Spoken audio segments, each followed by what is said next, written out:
भारतीय किसान यूनियन राजनीतिक के यूथ विंग के प्रदेश अध्यक्ष चौधरी दिगंबर सिंह जी इस वक्त हमारे साथ हैं। दर्शकों के लिए प्रस्तुत है इनसे की गई बातचीत के मुख्य अंश। चौधरी दिगंबर सिंह जी, अभी पिछले दिनों नांगल सोती में आपका एक कार्यक्रम हुआ है किसानों के विषयों से संबंधित और क्षेत्र के विकास को लेकर, और दूसरा प्रोग्राम आपका आने वाली 6 जुलाई को होने जा रहा है। तो इसके बारे में आप क्या जानकारी देंगे? मतलब क्या आपका जो मिशन है, अभियान क्या है ये? नजीबाबाद तहसील के मोटा महादेव पे नजीबाबाद के कार्यकर्ताओं की मांग के अनुसार और संगठन की विचारधारा को किसानों तक ले जाने के लिए ये मीटिंगें रखी गई हैं। और ये जो है, इसमें किसान समस्याओं पे विचार, तो किसानों की तमाम समस्याएं हैं, चूँकि जब किसानों की समस्याएं समझने के लिए ग्राउंड तक जाना पड़ता है और गांव का, ग्रामीण का जो किसान है, जो आम आदमी है, वो आके अपनी बात बताता है, अपनी बात उसमें बताएगा आके कि क्या क्या समस्याएं गांव ग्रामीण में इस समय वर्तमान में चल रही हैं। और उसमें किसानों को, जैसे नकली फर्टिलाइज़र का एक बड़ा विषय चला हुआ है पूरे देश के अंदर, तो किसानों को ये भी नहीं पता, ये पहचान नहीं है कि नकली फर्टिलाइज़र की क्या, नकली कैसा है और ओरिजिनल की क्या पहचान है। तो उन सब बातों को लेके, और नजीबाबाद में एक बड़ा विषय, नजीबाबाद शुगर मिल की क्षमता वृद्धि, नजीबाबाद शुगर मिल का भुगतान, बरकातपुर शुगर मिल पर क्षेत्र की अधिकता होने के कारण हमारे जनपद की नजीबाबाद और बरकातपुर ही 2 शुगर मिल ऐसी थी जो जून माह तक चली है, वो पूरी मई चली है, मई के लास्ट तक वो शुगर मिलें चली हैं। तो इन सब विषयों को लेकर किसानों के बीच जाएंगे, किसानों से बातचीत करेंगे और उनकी समस्याओं को समझेंगे। और क्षेत्रीय विकास के लिए जो सबसे ज़्यादा आवश्यक है, वो क्षेत्र का विकास हो किसी, या समाज का विकास हो। जब तक समाज के अंदर चरित्र निर्माण नहीं होगा नौजवानों का, तो नौजवान जिस तरह से नशे की तरफ जा रहा है, अपनी मोटर बाइकों पे रिफ्लेक्टर लगा के नहीं चल रहे, पर्यावरण पे तमाम काम करने की आवश्यकता, तो इन सब विषयों पर बातचीत के लिए वो गोष्ठी रखी गई। चौधरी दिगंबर सिंह जी, नजीबाबाद ब्लॉक में आपका लगातार दूसरा प्रोग्राम होने जा रहा है, तो क्या इसके अलावा और जनपद बिजनौर में भी इस तरह के कार्यक्रम होंगे? नहीं, पूरे जनपद में होंगे, हर जनपद में होंगे। नजीबाबाद चूँकि हमारा गृह जनपद भी है और नजीबाबाद के कार्यकर्ताओं की ज़्यादा इच्छा है, दूसरा प्रोग्राम नजीबाबाद के लोगों ने रखा है, तो ये उनके लिए भी बधाई मैं तो अभी पहले से एडवांस में देना चाहूँगा कि उन लोगों ने इतनी जल्दी दूसरा भी कार्यक्रम वहाँ रखा। नजीबाबाद के लोगों ने जो प्लान किया है उसकी भी मैं सराहना करना चाहूँगा कि पहले नांगल क्षेत्र के लोगों का प्रोग्राम रखा केवल, जिसमें नांगल क्षेत्र के लोगों ने सहभागिता निभाई। अब दूसरा प्रोग्राम मोटा महादेव पे रखा है, तो मोटा महादेव पे नजीबाबाद सहारनपुर तक के क्षेत्र के, सहारनपुर और यहाँ का कार्यक्रम है। इधर जो जटपुरा, बिजौरी और ये सब गांव जो हैं, इन गांव का, जटपुरा, राहतपुर, मझाड़ी, ये शेखुपुरा, ये गांव जो है, इन गांव के लोग उसमें रहेंगे। और फिर तीसरा कार्यक्रम वो बढ़िया की तरफ रख रहे हैं, एक कार्यक्रम कोई जलालाबाद की तरफ भी रखने की बात उन्होंने हमसे कही है। तो वो 4-5 कार्यक्रम क्षेत्र वाइज रख रहे हैं, वहाँ किसानों को पहुँचने में भी आसानी होती है, बात भी वो सुनते हैं और उनकी सबकी समस्याओं को सुनने में हमें भी सुविधा होती है। क्योंकि अगर पूरे तहसील का एक कार्यक्रम अगर कहीं रखा जाता तो वहाँ बहुत ज़्यादा भीड़ हो जाती, सब लोगों से रूबरू होने में समस्या होती। कम लोग रहते हैं, सीमित लोग रहते हैं, तो उसमें जो है आसानी से सब लोगों तक कनेक्टिविटी बनाई जा सकती है। चौधरी दिगंबर सिंह जी, आपके बारे में ऐसा कहा जाता है कि आप मात्र किसानों के जो विषय हैं या उनके मुद्दे हैं या उनकी समस्याएं हैं उन्हीं तक सीमित नहीं है, आम आदमी के दुख दर्द से भी जुड़े हुए हैं। अभी पिछले दिनों एक घटना घटी है, एक ही परिवार के 4 लोगों ने जहर खाया है और आत्मघाती कदम उठाया उन्हें, आत्महत्या जैसा। तो इसको लेकर आपका क्या कहना है, जो हमारे समाज में इस तरह की घटनाएं घट रही हैं? और उस परिवार की अगर हम बात करते हैं, वो परिवार इतना दयनीय स्थिति में है कि उसके पास आवास योजना में घर तक नहीं बना, इसे लेकर आप क्या कहेंगे?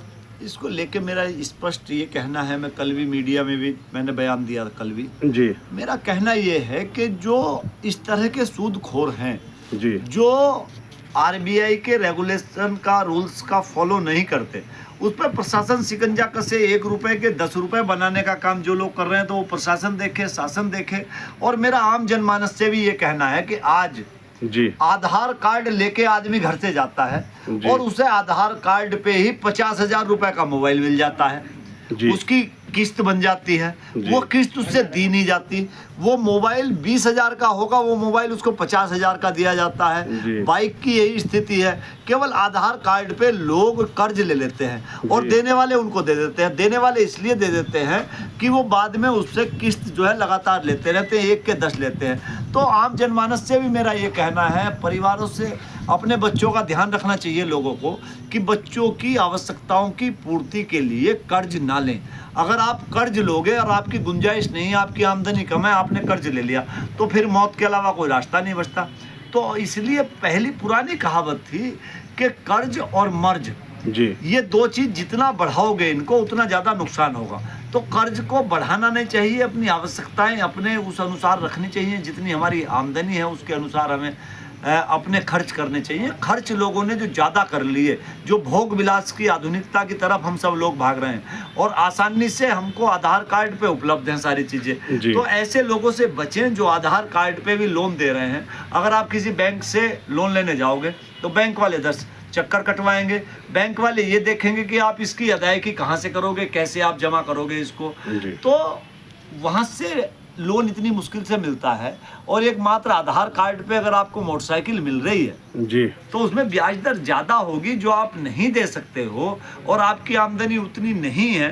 तो ऐसे लोगों में झांसे में आने से सब लोगों को बचना चाहिए। और जिन लोगों ने आत्महत्या की है उन लोगों के उस परिवार के साथ हम सब लोग खड़े हैं। और मेरा कहना ये है कि देखो, कायर लोग आत्महत्या करते हैं तो इस तरह से फंसना नहीं चाहिए पहले, और फिर अगर फंस गए हो, आप कहीं धोखेधड़ी में फंस गए हो, तो इस तरह के कायराना कदम नहीं उठाने चाहिए। आत्महत्या जैसा काम किसी भी व्यक्ति को नहीं करना चाहिए। अध्यक्ष जी, उस परिवार की अगर हम घर के हालात की बात करें तो उनके पास अपनी छत नहीं थी, वो पन्नी डालकर छप्पर में अपना जीवन यापन कर रहे थे। इस तरह से हमारे अगर हम जनपद बिजनौर की बात करें तो बहुत लोग हैं जिनके सरों पर अपनी छत नहीं है।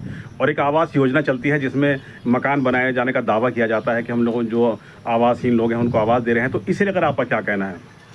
देखो, मकान बनते भी हैं और भ्रष्टाचार के कारण कुछ पात्र लोगों के बन भी नहीं पाते। ये घटना आपके सामने अभी आई, एक घटना अभी एक बच्चा आपने देखा होगा, एक बच्चा अभी आई, एक घटना अभी एक बच्चा आपने देखा होगा, एक बच्चा वो राजू है बढ़ापुर का, उसको हमने गोद भी लिया। तो उसके घर की भी स्थिति यही थी और वो जांच में उसकी दादी के नाम पे 3 करोड़ रुपए दिखा दिए, जिसके पास 3 रुपए भी नहीं थे। तो ये भ्रष्टाचार भी इसमें है, प्रशासनिक भ्रष्टाचार है, गाँव की छोटी राजनीति है। गांव में प्रधानी का चुनाव लड़ने वाले लोग ये सोचते हैं कि इसका नहीं बनना चाहिए, वो पंचायत सेक्रेटरी को और पटवारी को सेट करके गलत रिपोर्ट लगवाते हैं। तो मैं तो ये समाज का गिरता हुआ स्तर है, इसके लिए सामाजिक ये चिंता का विषय है। समाज के हर व्यक्ति को इस पर चिंता करनी चाहिए कि जो पात्र लोग हैं उन पात्र लोगों को उसका लाभ मिलना चाहिए जो वास्तविक लाभ है, और गलत लोगों को लाभ नहीं मिलना चाहिए।